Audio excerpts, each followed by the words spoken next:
അദ്ദേഹത്തെ നിർത്തി പൊരിക്കാനുള്ള ദേഷ്യം കൊണ്ട് എനിക്ക് പച്ചയ്ക്ക് കത്തിക്കണം ഈ ജനക്കൂട്ടത്തിന് മുന്നിലിട്ടയാളെ.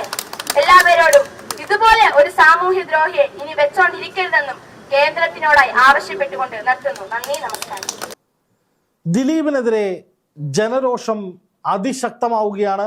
കാര്യങ്ങൾ പിടിവിട്ടു പോവുകയാണ്. നടി ആക്രമിക്കപ്പെട്ട കേസിൽ ദിലീപിന് അനുകൂലമായി കോടതി വിധി ഉണ്ടാകുന്നു. അതായത് ദിലീപ് 8ാം പ്രതിയാണ്, ഗൂഢാലോചന കേസിലെ പ്രതിയാണ്.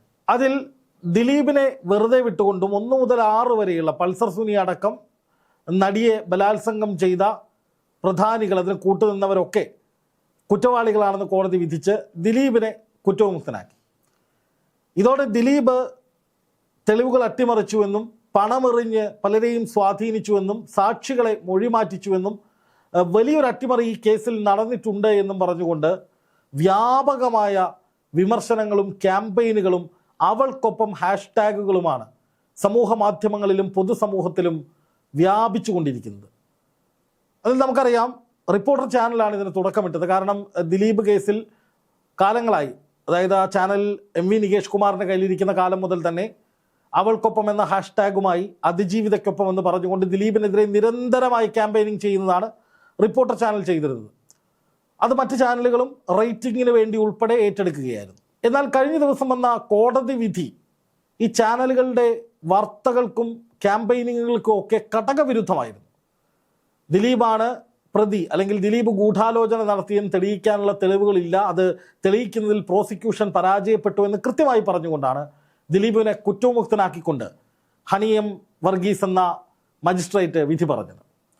കോടതി വിധിയെ മാനിക്കുക എന്ന ആപ്തവാക്യത്തെ കാണാതെ വലിയൊരു വിഭാഗം ആളുകൾ സോഷ്യൽ മീഡിയയിലൂടെയും ചാനലുകളിലൂടെയും ഒക്കെ കോടതിയെയും കോടതി വിധിയെയും തള്ളിപ്പറഞ്ഞുകൊണ്ട് രൂക്ഷമായ ഭാഷയിൽ കടന്നാക്രമിച്ചുകൊണ്ട് പണത്തിനു മീതെ പരുന്തും പറക്കില്ല, ദിലീപ് പണമെറിഞ്ഞാണ് കേസ് അട്ടിമറിച്ചത് എന്ന് പരസ്യമായി പ്രഖ്യാപിച്ചുകൊണ്ട് രംഗത്ത് വരികയായിരുന്നു.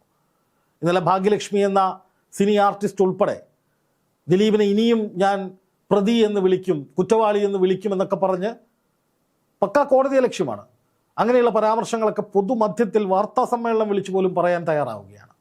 അപ്പോൾ അതിൽ നിന്ന് മനസ്സിലാകുന്നത് ദിലീപിനെ പിന്തുണയ്ക്കുന്നൊരു വിഭാഗം ആളുകൾ സമൂഹത്തിലുണ്ട്. അവർ ദിലീപിൻ്റെ തിരിച്ചുവരവ് ആഘോഷിക്കുന്നു. ദിലീപ് പഴയ നിലയിലേക്ക്, അല്ലെങ്കിൽ അതിനേക്കാൾ കൂടിയ നിലയിലേക്ക് മലയാള സിനിമയിലൊരു മെഗാസ്റ്റാറായി ഒരു വലിയ സാമ്രാജ്യം കെട്ടിപ്പടുക്കുമെന്ന് ആശിക്കുന്നു, പറയുന്നു. എന്നാൽ മറുവശത്ത് ദിലീപിനെതിരെ രൂക്ഷമായ ഭാഷയിൽ പ്രതികരിക്കുകയാണ് വലിയൊരു വിഭാഗം. ഇവിടെ ഈ കുട്ടി പ്രതികരിക്കുന്നത് കോഴിക്കോടാണെന്നാണ് മനസ്സിലാക്കുന്നത്. അവിടെ സാംസ്കാരിക കൂട്ടായ്മ എന്നൊരു കൂട്ടായ്മ അവൾക്കൊപ്പം എന്ന ഹാഷ്ടാഗുമായി ഈ അതിജീവിതയ്ക്കൊപ്പം ദിലീപിനെതിരെ എന്ന രീതിയിൽ സംഘടിപ്പിച്ച ഒരു പരിപാടിയിലാണ് ഈ കുട്ടി നിലവിട്ട് സംസാരിക്കുന്നത്. ഈ സംസാരത്തെ എത്രത്തോളം അനുകൂലിക്കുന്നു, എത്ര പേർ എങ്ങനെ കാണുന്നു, സമൂഹം എങ്ങനെ കാണുന്നു എന്ന് നോക്കിയാൽ ആ കമൻറ്റ് ബോക്സുകൾ, അത് വന്ന ചാനലിലെ കമൻറ്റ് ബോക്സുകൾ നോക്കുക. ഇത് മതി, ഇതുപോലെ സമൂഹം അവനെതിരെ തിരിഞ്ഞാൽ തീരും അവൻ, എനിക്കും ഒരു മോളാണ്, അത് മാത്രം മതി അവളുടെ കൂടെ നിൽക്കാൻ, ഈ മോളുടെ അതേ രോഷം തന്നെയാണ് തനിക്ക്, ആ ജഡ്ജിയോട് പുച്ഛമാണെന്ന് പറയുന്ന ചിലർ, അത് കോടതിയെ ലക്ഷ്യമാണ്, നടപടി ഉണ്ടാകാൻ സാധ്യതയുണ്ട്. എന്നും അവൾക്കൊപ്പം ദിലീപാണ് അതിൽ 1ാം പ്രതി, സിനിമയാണെങ്കിൽ യഥാർത്ഥ പ്രതിയെ പിടിക്കുമായിരുന്നു, ജനവിധി അവൾക്കൊപ്പം, ഗുഡ് മോളു സത്യമാണ് പറയുന്നത് എന്നൊക്കെ പറഞ്ഞ് ഈ കുട്ടി പറഞ്ഞ വാക്കുകളെ, അതായത് ദിലീപിനെ ജനക്കൂട്ടത്തിന് നടുവിലിട്ട് പച്ചയ്ക്ക് കത്തിക്കണമെന്ന് പറയുന്ന ആ വാക്കുകളെ ഒരുപാട് പേര് പിന്തുണയ്ക്കുകയാണ്. അത് അവൾക്കൊപ്പം നിൽക്കുന്നതിൻ്റെ ഭാഗമായിട്ടാണ്, അവൾക്ക് വേണ്ടിയിട്ടാണെന്നാണ് പറയുന്നത്. നമ്മുടെ പൊതുസമൂഹത്തിൽ ഇങ്ങനെ ചിന്തിക്കുന്ന വലിയൊരു വിഭാഗം ആളുകളുണ്ട്. സിനിമാ മേഖലയിൽ തന്നെ ഒരുപാട് പേര് ദിലീപ് ഇനി സിനിമയിലേക്ക് തിരിച്ചു വരരുത്, ഫെഫ്കയിലോ അമ്മയിലോ ഒന്നും അംഗത്വം കൊടുക്കരുത് എന്ന് നിരന്തരമായി വാദിക്കുന്നുണ്ട്. താരസംഘടനകൾക്ക് പോലും വലിയ കൺഫ്യൂഷനുണ്ട്, ദിലീപിനെ തിരിച്ചെടുത്താൽ സമൂഹം എതിരാകുമോ എന്ന കാര്യത്തിൽ. ദിലീപിൻ്റെ സിനിമകൾ തകർക്കണം എന്ന് മലയാള സിനിമ ഇൻഡസ്ട്രിയിൽ വലിയൊരു വിഭാഗം പ്ലാൻ ചെയ്യുന്നുണ്ട്. അതും അവൾക്കൊപ്പം നിൽക്കുന്നതിൻ്റെ ഭാഗമാണെന്നാണ് പറയുന്നത്. ദിലീപിൻ്റെ സിനിമകളുമായി സഹകരിക്കരുത് എന്ന നിലയിൽ ഒരു ക്യാമ്പയിൻ മലയാള സിനിമാ ലോകത്ത് നടക്കുന്നുണ്ട്. ടെക്നീഷ്യൻസ് ആയാലും നടന്മാരായാലും നടിമാരായാലും ദിലീപിൻ്റെ ചിത്രങ്ങളിൽ നിന്ന് വിട്ടു നിൽക്കണം എന്ന ഒരു സൈലൻറ്റ് ക്യാമ്പയിൻ നടക്കുന്നുണ്ട്. ദിലീപിൻ്റെ സിനിമകൾ നിർമ്മിക്കരുത് എന്ന നിലയിൽ പ്രൊഡ്യൂസർമാർക്കിടയിൽ വലിയ തരത്തിലുള്ള ക്യാമ്പയിൻ നടക്കുന്നുണ്ട്. അതുപോലെ തന്നെ ജനങ്ങൾക്കിടയിൽ ദിലീപിൻ്റെ സിനിമകൾ ഇനി കാണരുത് എന്ന് പറഞ്ഞുകൊണ്ട് ക്യാമ്പയിൻ നടക്കുന്നുണ്ട്. അത്തരം ക്യാമ്പയിനുകളും എതിർപ്പുകളും ഒക്കെ ഒരു ജനാധിപത്യ രീതിയിലൊക്കെയാണ് നടക്കുന്നതെന്ന് വേണമെങ്കിൽ പറയാം. പക്ഷേ ഈ പറച്ചിൽ ഒരു കടന്ന പറച്ചിലല്ലേ എന്നാണ് എനിക്ക് ചോദിക്കാനുള്ളത്. ഒരു കൊച്ചു പെൺകുട്ടി, ഒരു തട്ടമിട്ടിട്ടുള്ള ഒരു കൊച്ചു പെൺകുട്ടി, ആ ഐഡന്റിറ്റി പോലും നാളെ ദിലീപിനെ പിന്തുണയ്ക്കുന്നവർ ഒരു ആയുധമാക്കി മാറ്റുമെന്നാണ് ഞാൻ സംശയിക്കുന്നത്, ഭയപ്പെടുന്നത്. ഇത് വേറൊരു തലത്തിലേക്ക് ഈ വിഷയം പോയിക്കൊണ്ടിരിക്കുകയാണ്. ഇപ്പൊ തന്നെ സംഘപരിവാർ കേന്ദ്രങ്ങൾ, സംഘപരിവാർ അനുകൂല ചാനലുകളൊക്കെ ദിലീപിന് വേണ്ടി വലിയ വാദമുഖങ്ങളുമായി രംഗത്ത് വരുന്നുണ്ട്. TG മോഹൻദാസിനെ പോലെയുള്ള ആളുകൾ, സംഘപരിവാർ നിരീക്ഷകനായ ശ്രീജിത്ത് പണിക്കരെ പോലെയുള്ള ആളുകളൊക്കെ ദിലീപിന്റെ ഭാഗം പറഞ്ഞുകൊണ്ട് അതിൽ ഇടയ്ക്കിടയ്ക്ക് മതവും കലർത്തിക്കൊണ്ട് ഈ വിഷയത്തെ മാറ്റിക്കൊണ്ടിരിക്കുകയാണ്. ചില സംഘപരിവാർ ഓൺലൈൻ മാധ്യമങ്ങൾ മട്ടാഞ്ചേരി മാഫിയയ്ക്ക് വേണ്ടിയിട്ടാണ് ദിലീപിനെ ഒറ്റപ്പെടുത്തുന്നത് എന്ന രീതിയിലേക്ക് വ്യാഖ്യാനങ്ങൾ നൽകുന്നുണ്ട്. സംസ്ഥാന സർക്കാർ ചില ആളുകളെ സുഖിപ്പിക്കാൻ വേണ്ടിയാണ് ദിലീപിനെതിരെ ഹർജി കൊടുക്കുന്നത്, ഹൈക്കോടതിയിലേക്ക് പോകുന്നത് എന്ന വാദം ഒരു വശത്ത് വരുന്നുണ്ട്. പതുക്കെ ഇതിന് വർഗീയത പിടിച്ചു തുടങ്ങിയിട്ടുണ്ട്. അതിനിടയിലാണ് ആ കുട്ടി വന്നിട്ട് ഇങ്ങനെ പറയുന്നത്. ആ കുട്ടി പറഞ്ഞതിന് ഞാൻ യോജിക്കുന്നില്ല. ഒരു ജനാധിപത്യ രാജ്യത്തെ, നിയമ സംവിധാനങ്ങളുള്ള ഒരു രാജ്യത്ത് ഒരാളെ പച്ചയ്ക്ക് കത്തിച്ച് ജനക്കൂട്ടം വിചാരണ ചെയ്യാം, ആൾക്കൂട്ട വിചാരണയ്ക്ക് ഇരയാക്കണമെന്നൊക്കെ പറയുന്നത് വളരെ കടന്നുകൊണ്ടുള്ള പറച്ചിലാണ്. അതും ആ തട്ടമിട്ട പെൺകുട്ടി എന്നൊരു ഐഡന്റിറ്റി, ആ കുട്ടിയുടെ മതമൊന്നും എനിക്കറിയില്ല, പക്ഷെ കുട്ടിയുടെ പുറത്ത് തലയിലൊരു സ്കാർഫ് ഇരിപ്പുണ്ട്. ആ വിധത്തിൽ കുറെ കമന്റ് ബോക്സിലുണ്ട്. ഞാനത് വായിക്കുന്നില്ല.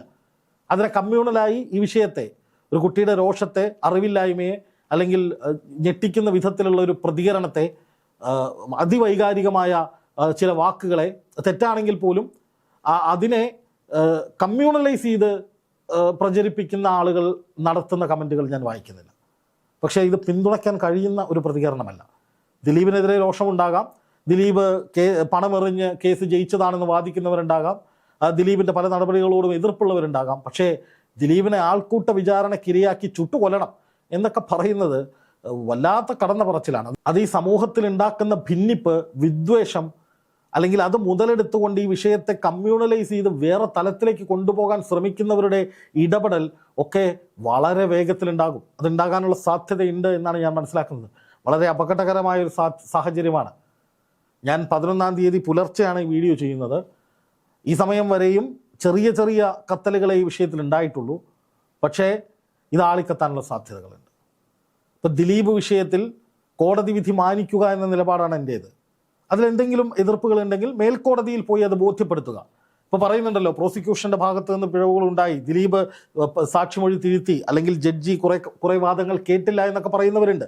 അപ്പോൾ അങ്ങനെയുണ്ടെങ്കിൽ തീർച്ചയായിട്ടും അതിജീവിതയും സർക്കാരും പ്രോസിക്യൂഷനും ഒക്കെ മേൽക്കോടതി അത് ബോധിപ്പിക്കട്ടെ. തീർച്ചയായിട്ടും ഒരു കീഴ്ക്കോടതി പറയുന്ന ഒരു വിധി എന്നുള്ളത് അന്തിമ വിധിയല്ല, പക്ഷെ അതൊരു കോടതി വിധിയാണ്, ഒരു ജഡ്ജിയുടെ വിധിയാണ്. അതിനെ മാനിക്കണം, അതിനെ അംഗീകരിക്കണം.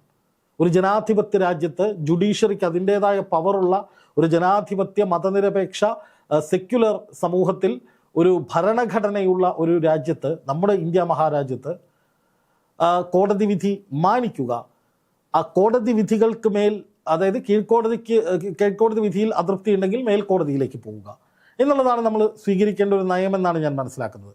എന്തായാലും ആ കുട്ടി പറഞ്ഞ വാക്കുകൾ ബാക്കി കൂടി നമുക്കൊന്ന് കേൾക്കാം. ഏതർത്ഥത്തിലാണ് ആ കുട്ടി ഇത്തരം തീവ്രമായ ഒരു പരാമർശം, അതിവൈകാരികമായ ഒരു പരാമർശം നടത്തിയത് എന്ന് കൂടി നമുക്ക് നോക്കാം. അച്ഛനമ്മമാർക്ക് ഭയമാണ് എങ്ങനെ ഈ സമൂഹത്ത് പെൺകുട്ടികളെ വളർത്തും, പെൺകുട്ടികൾക്ക് ഇനി ജന്മം കൊടുക്കണ്ടേ എന്ന് പലരും ചിന്തിക്കുന്നുണ്ട്. കാരണം ഇതുപോലെയുള്ള സാമൂഹ്യ ദ്രോഹികൾ ഇവിടെ അഴിഞ്ഞാടുന്നത് കൊണ്ട്.